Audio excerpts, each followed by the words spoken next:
Hello everyone, and welcome back to Turkish Spotlight Secrets. Before we begin, make sure you subscribe, tap the like button, and turn on notifications so you never miss our long-form breakdowns of the biggest stories in Turkish entertainment. Today we're unpacking a digital spark that set timelines ablaze, a short, cryptic message from Barış Baktas to Yağmur Yüksel, followed by a wave of quiet, suggestive posts from Gülüm Baktas. In a few hours, a handful of seconds on Instagram turned into a week of speculation. What actually happened? What could it mean? And how do we read the difference between a signal and noise in a world that turns every pause into a plot twist? Let's map the whole arc, carefully, completely, and with respect for the people at the center of it. First, the moment that started it all. On a late afternoon when most feeds were coasting on routine, Barış posted a single line on his story against a plain background, no hashtags, no brand tags, no location pins. Yağmur, can you help me with that thing we discussed? Nothing came before it. Nothing followed. No countdown, no teaser card, not even a second slide with context. The message hung in the air, self-contained and strangely loud because of how little it said. Within minutes, followers were rewinding his previous 24 hours of stories, hoping for a clue. There were none. That absence gave the sentence weight, it invited interpretation. Who is Yağmur Yüksel to this story? For some, a new name crossing a familiar feed, for others, a rising face with credible work and a modest online footprint. The unfamiliarity amplified the intrigue. If this were a routine production ping, why make it public?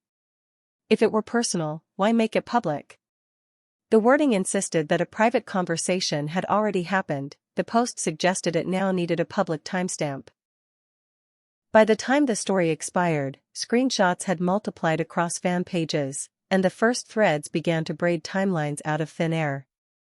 Then the second beat landed, the one that pulled Gülüm Baktas into the center of analysis. On her account, two understated stories appeared in close succession. The first was a wide, quiet shot of a balcony at dusk with text overlay, "Some things are better handled off camera." The second showed a hand resting on a book spine, captioned only with a single word, "perspective." There were no names, no pointed emojis, nothing that would qualify as overt commentary. Yet because of the timing, the internet welded those posts to Barış's sentence, reading them as a rebuke, a boundary, or a coded sigh. When people want a triangle, even straight lines look like angles. To understand why the reaction escalated so fast, you have to understand the house at the center. For years, Barış Baktas and Gülüm Baktas have curated a brand that favors polish over spectacle. They show up where the work is, skip the cheap noise, and refuse to let private life become a storyline for strangers. That discipline means a single sentence from Barış can carry more gravity than a dozen posts from someone else. It also means a measured caption from Gülüm reads like a thesis. Add a new name, Yağmur Yüksel, and you have the raw materials for social media to do what it does best, build a narrative out of what isn't said. Let's pause and separate the plausible from the performative. 3 explanations fit the known facts without requiring conspiracies.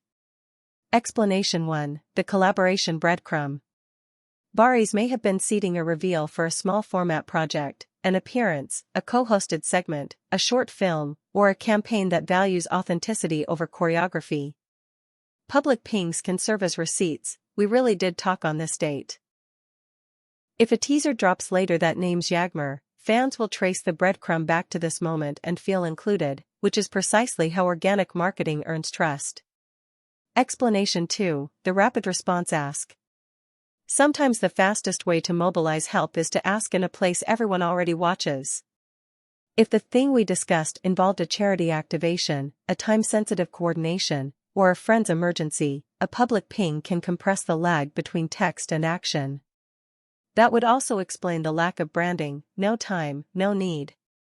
Explanation 3, the logistics nudge. Not everything dramatic is drama. In the real world, people miss calls, forget to open messages, and rely on public posts to cut through noise. In that case, the single-line story was simply the blunt instrument that works when everything else is delayed. So where do Gülüm Baktaz's 2 posts land within those explanations? Read generously, they weren't about anyone, they were reminders of a household policy. Keep the center private, protect the tone, resist becoming content. Read strategically, they were a nudge to recenter the frame, let the work speak, let speculation tire itself out. Both readings can be true at once. The point isn't to punish curiosity. It's to ask for discipline. Meanwhile, the online machine accelerated. Fan accounts collated timestamps into detective boards. Some read the balcony caption as a velvet-gloved warning. Others saw it as a generic boundary post drafted long before any specific trigger. A few insisted the entire exchange was a PR stunt, harsh word for a move that lacked the usual fingerprints of a campaign. In the absence of facts, tone became evidence. That is the central hazard of the attention economy, certainty built out of mood. Let's widen the lens and talk about stakes for each person. For Barış Baktaz, ambiguity is a double-edged tool. It creates energy without committing to a story. It also risks becoming the story, siphoning focus from whatever he's actually building. He understands platform choreography, the restraint in his post suggests intent, not accident.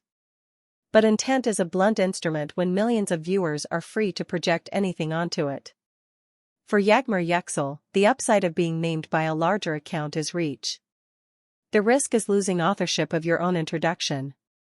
If that thing we discussed turns out to be a thoughtful collaboration, she benefits. If it was logistical and the internet built a soap opera around it, she inherits heat she didn't ask for. Either way, her next post matters, it can calm the surface or invite another round. For Gülüm Baktaz, the work is different. It's about posture. You can shut down a rumor with fire, or you can starve it of oxygen. Her 2 posts chose the latter. That choice preserves dignity, and in the long run it travels better than spectacle. But it also leaves room for wild interpretation, which is the tax dignified responses always pay online. One reason this story spread is structural. We've learned to read social media like we read cinema. A wide shot implies distance, a close-up implies intimacy, a lyric in a caption becomes a monologue. This literacy is clever, but in real life it can be cruel. Songs are not statements. Lighting is often accidental. A 2-word caption might be a mood board, not a map. When we forget that, we demand plot from people who never volunteered to be characters. So what happens next? Expect one of 3 moves. Move A, the soft reveal. If there was a genuine collaboration brewing, a teaser could appear quietly, title card, release window, credits that include Yağmur. The earlier post becomes a footnote, the narrative rotates from personal to professional, and most of the commentariat follows. Move B, the gentle clarification. A short note, posted once, not debated in comments. Might say the ask was logistical and unrelated to any rumor. The goal wouldn't be to win an argument. It would be to restore proportion. Move C, the strategic silence. Often the smartest response to overinterpretation is no response at all. Attention spikes, then decays. The household keeps its footing.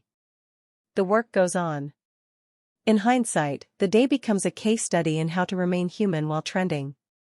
Before we close, let's talk about what responsible fandom looks like, because this channel is built by viewers who care about both the stories and the people. Curiosity is natural. Harassment is not.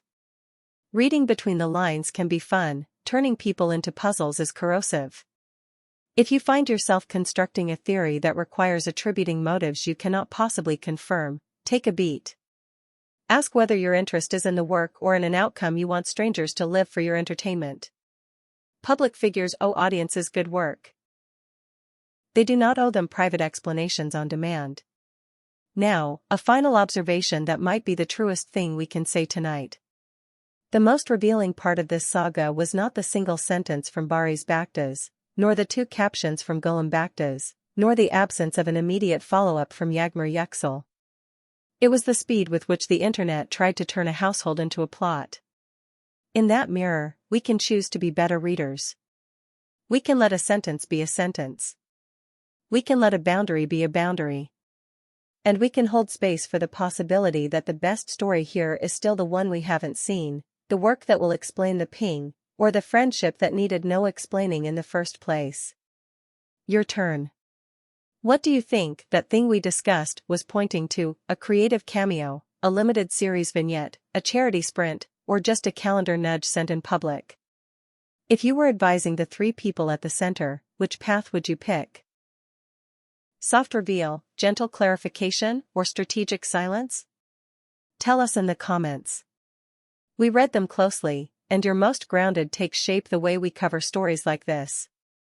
If you found this analysis useful, subscribe to Turkish Spotlight Secrets, hit like, and consider joining for members-only deep dives where we follow rollouts, decode campaign tone, and keep the focus squarely on the work.